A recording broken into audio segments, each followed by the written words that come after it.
इसका कारण सिर्फ अच्छे अंगूर नहीं है, बल्कि बेहतरीन जलवायु, अलग अलग प्रकार की मिट्टी, प्राकृतिक वातावरण यानी टेरोइर, सख्त गुणवत्ता नियंत्रण और लगभग 2000 वर्षों का अनुभव।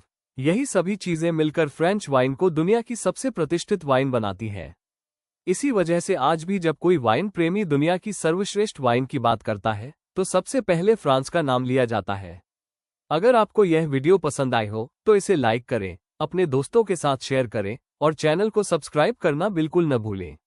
अगली वीडियो में हम फ्रांस के प्रमुख वाइन क्षेत्रों जैसे बोर्डो, बर्गंडी, शैंपेन और लवा वैली को विस्तार से समझेंगे। तब तक के लिए धन्यवाद।